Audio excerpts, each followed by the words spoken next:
Hello, second grade Smarties, and welcome to Wit and Wisdom, Module 2, the American West, Lesson 25. Today, we are wrapping our time with Johnny Appleseed. Oh, it has been such a good time learning about the real John Chapman and the stories behind the legend of Johnny Appleseed. So today, our content question, our pizza bite question that we want to answer today is, how do different stories and research build my knowledge of the legendary Johnny Appleseed? So we have read two versions surrounding the legend that is Johnny Appleseed. Today, we're going to be reviewing what we have learned from these two versions of the legend and the factual information about the real John Chapman. So we have heard these stories about the legend of Johnny Appleseed, but I want you to think about the word storytelling. This is a story, and it's told by storytellers. What comes to your mind when you hear the word storytelling? Tell me in the puzzle.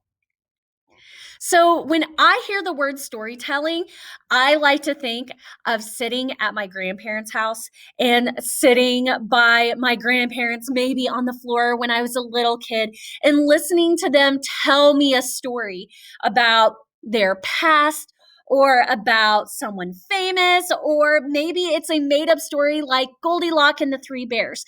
But when I think about storytelling, that's what I think of. I think of a story that I listen to from people very special to me or people that are really good at telling stories. So storytelling is when a person tells a story orally, so with their words, or written to a group of people or to a reader. So storytelling can be used with your vocal words, or written words. A person who tells stories is called a storyteller. So, thinking about the two versions that we have read about Johnny Appleseed, do you think our two authors are storytellers? Do you think they are storytellers? Tell me what you think in the puzzle.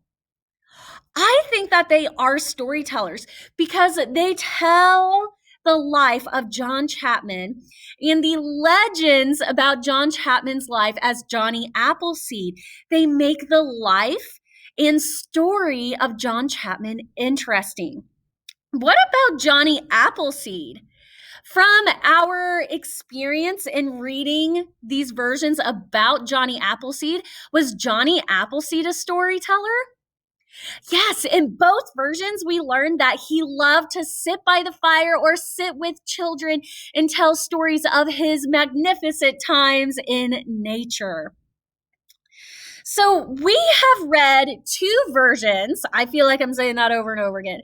But in these two versions, we discovered in our last lesson that there were elements that were similar, but there were also some elements that were different. In this version that we see, this picture, Johnny Appleseed, a tall tale retold and illustrated by Stephen Kellogg. This version was very detailed. The illustrations were very detailed, but it also gave us examples of tall tales. Now, we've talked about what a tall tale is, but in the puzzle, I want you to tell me in your own words, what is a tall tale? So tell me what you know about tall tales in the Ed puzzle.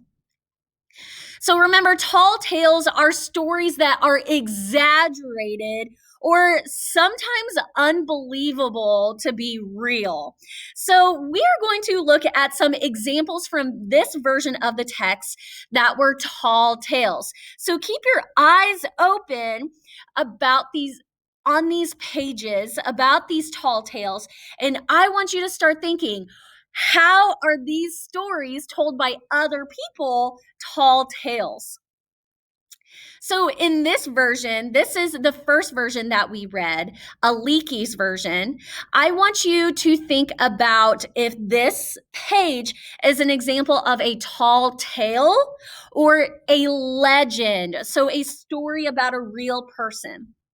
Johnny Appleseed, the gentle pioneer, lived for many years planting apple trees wherever he went. We can still see them today. They are large and old and heavy with apples. They are the gift Johnny Appleseed gave to his country and to you and to me. So, looking at this page, this was Aliki's version of the story of Johnny Appleseed. Does this page give us an example of a legend? So, a story about history? Or is this an example of an exaggerated tale, an exaggerated story that might be unbelievable? What do you think? Is this an example of a legend or a tall tale? Tell me in the puzzle. It's an example of a legend, right? So when we read The Legend of the Blue Bonnet, that was a story that gave us insight, gave us some knowledge about the history of a place and a group of people. This version of Johnny Appleseed's story was a legend. It gave us historical information about John Chapman in sometimes magical ways, right? There were some things about Johnny Appleseed that sometimes didn't seem believable, but he was a real person that made a difference. All right, now we're going to explore the second version of Johnny Appleseed. And as we are reading this, I want you to start thinking about examples of tall tales, those exaggerated magical stories about Johnny Appleseed. After the war, people urged Johnny to build a house and settle down. He replied that he lived like a king in his wilderness home and he returned to the forest he loved. During his long absences, folks enjoyed sharing their recollections of Johnny. They retold his stories, and sometimes they even exaggerated them a little bit. Some recalled Johnny sleeping in a treetop hammock and chatting with the birds. Others remembered that a rattlesnake had attacked his foot. Fortunately, Johnny's feet were as tough as elephant's hide, so the fangs didn't penetrate. It was said that Johnny had once tended a wounded wolf and then kept him as a pet. An old hunter swore he'd seen Johnny frolicking with a bear family. The storytellers outdid each other with tall tales about his feats of survival in the untamed wilderness. It made Johnny's old heart glad when they welcomed him as a beloved friend and asked to hear his tales again. So, after looking back at these pages, what were some examples of tall tales? What were some examples of those bigger than reality stories that were told about Johnny Appleseed? Tell me in the puzzle. So, the biggest example that stood out to me was the example that we also saw in Aliki's version, that he befriended and played with a family of bears. I don't know about you, but I don't see many big brown bears that are very friendly. So, that is an example of a tall tale, right? This hunter told a story that was kind of bigger than what it really was, right? It was exaggerated. But we also learned in this story that there were tall tales, but it also combined the elements of legends, right? So when we are thinking about these two versions, which version of the story was more exaggerated? Was Aliki's version more exaggerated, or was Kellogg's version more exaggerated? Tell me in the puzzle. So Kellogg's version was more exaggerated, right? Because exaggerated stories are called tall tales. This version gave us more examples of tall tales surrounding Johnny Appleseed. Which version of the story seemed more like a biography or the true telling of Johnny Appleseed's life? Which one seemed more realistic? Aleki's version or Kellogg's version? Tell me in the Ed Puzzle. Aleki's version, to me, this is my opinion. My opinion is that Aleki's version seemed more realistic because it talked about how he helped pioneers, how he helped the Native Americans, and how he helped animals. And it told the story in a realistic way. Now, there were some elements that might have been more exaggerated in Aleki's version, but that version gave us an understanding of John Chapman's life. However, remember the beginning of Kellogg's version, it gave us more background information about John Chapman as a young boy. So, thinking about the tall tales of Johnny Appleseed, as well as the legend surrounding Johnny Appleseed, we learn that Johnny Appleseed faced many challenges. How did Johnny Appleseed respond to challenges on his journey? What did he do when he came across a challenge or something that got in his way? What did he do? Tell me in the puzzle. So thinking back to Aleki's version, in Aleki's version, remember, we read that page about how Johnny Appleseed tried to make peace between the Indians and the settlers. Remember, that was a really hard time for peace between those two groups of people. So that is an example of how Johnny Appleseed responded to challenges. He tried to make peace. He tried to make peace with the settlers, with the Indians, and in Kellogg's version, we learned that Johnny Appleseed challenges pioneers when they try to kill animals, right? He challenged them to a tree cutting contest. So Johnny Appleseed used his heart and his mind to overcome challenges. He didn't try to overcome them with violence. He didn't try to overcome his challenges with weapons. He showed kindness and generosity to everyone. That is how he responded to problems.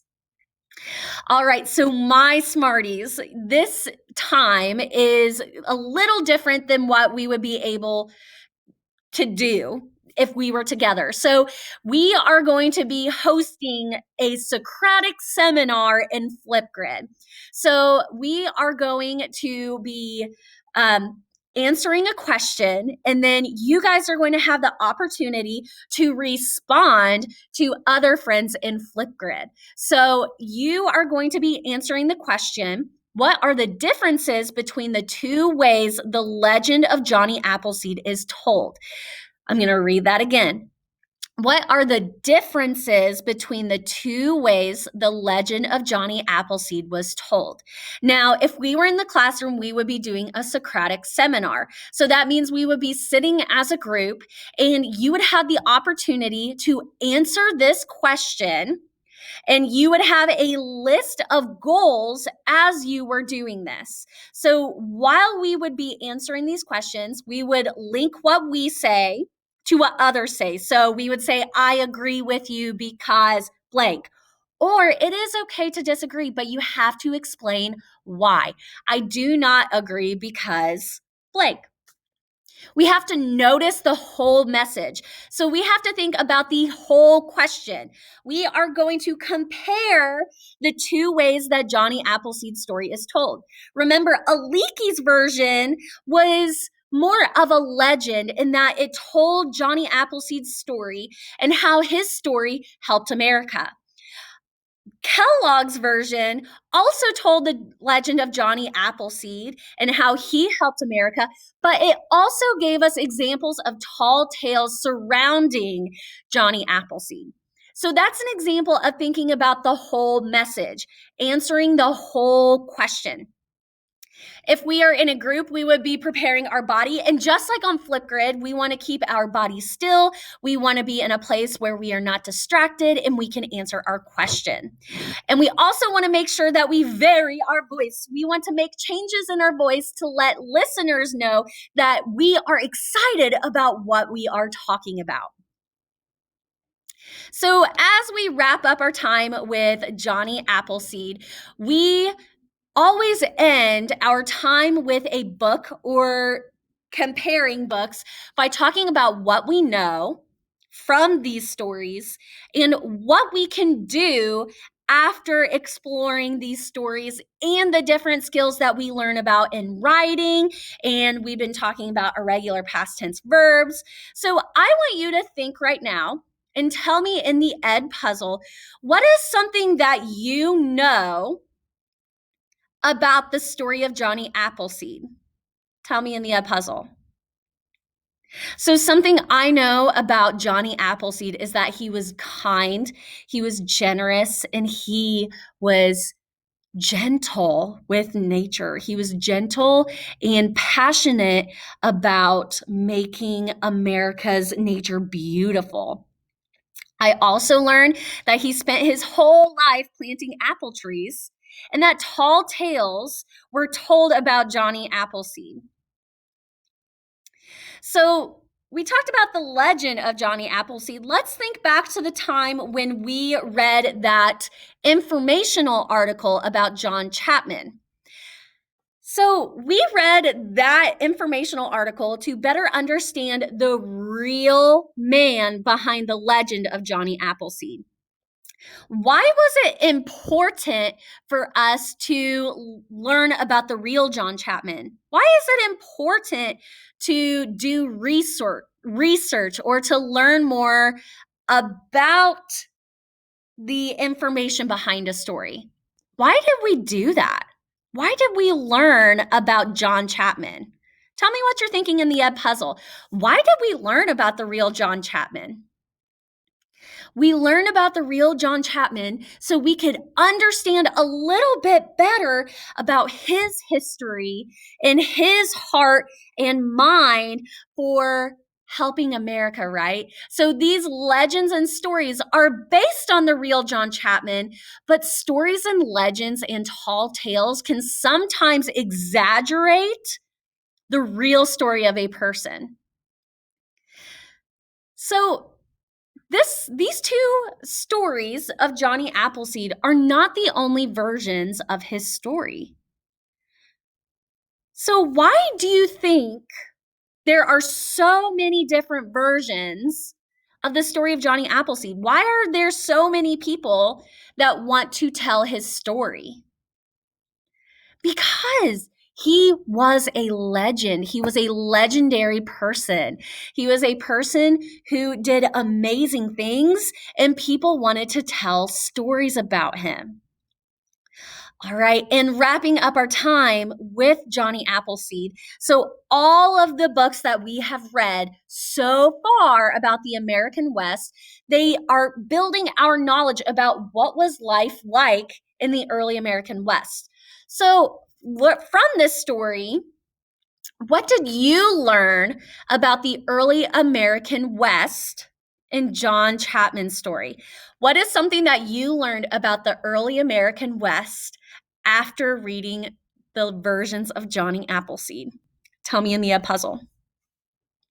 So I learned that Johnny Appleseed followed pioneers from Massachusetts through the West.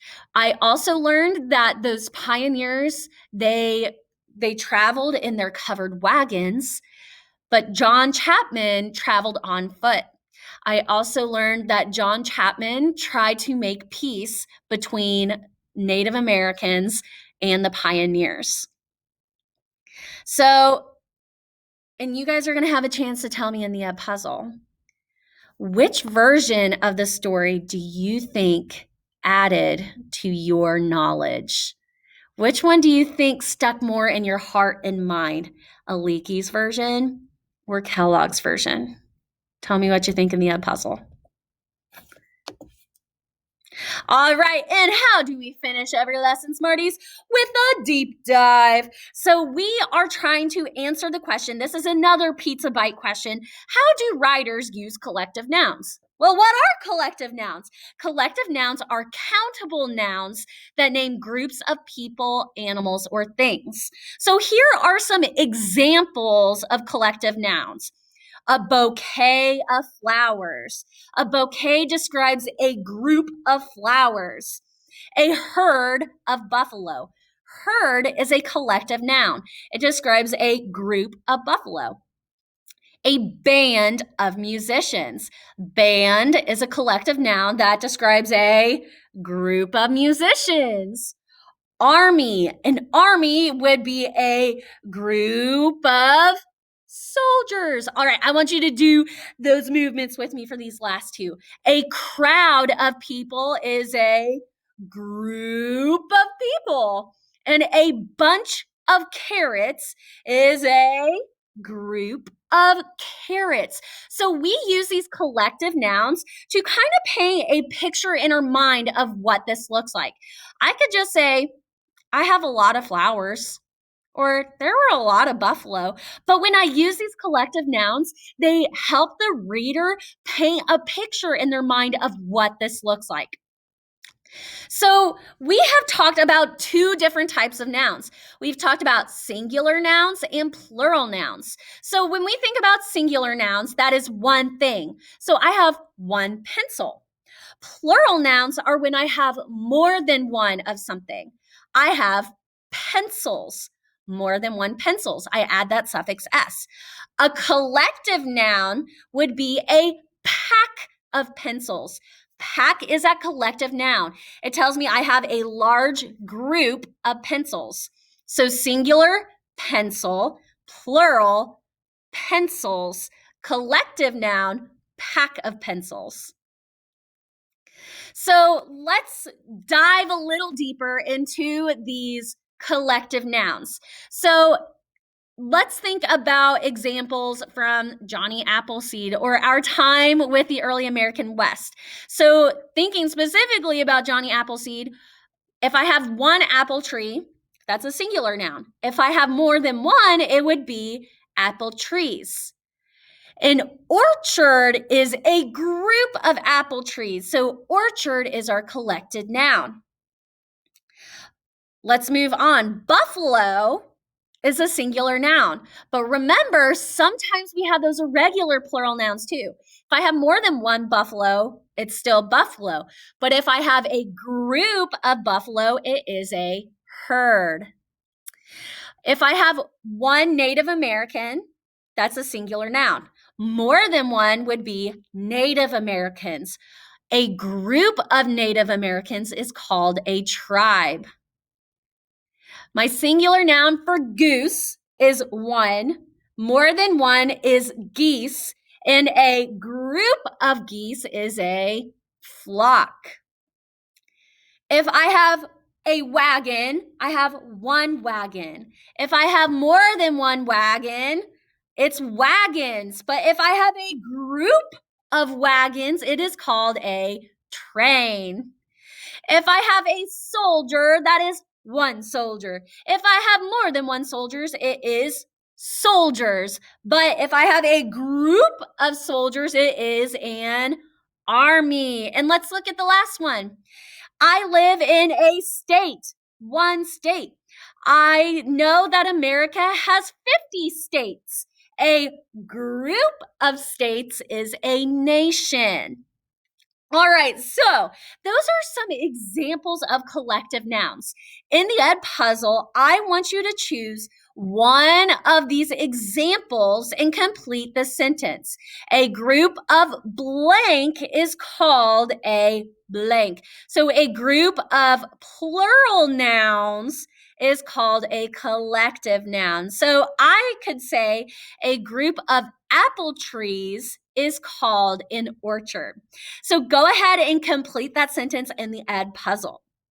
And that also completes our lesson 25 and our time with Johnny Appleseed / John Chapman. Remember, we can learn we can learn and keep in our hearts, in our minds, that John Chapman was a kind and generous person that wanted to keep nature beautiful and growing. All right, Smarties, as always, keep that growth mindset. Good learners do hard things. And I will see you tomorrow with another legend. Happy learning, Smarties.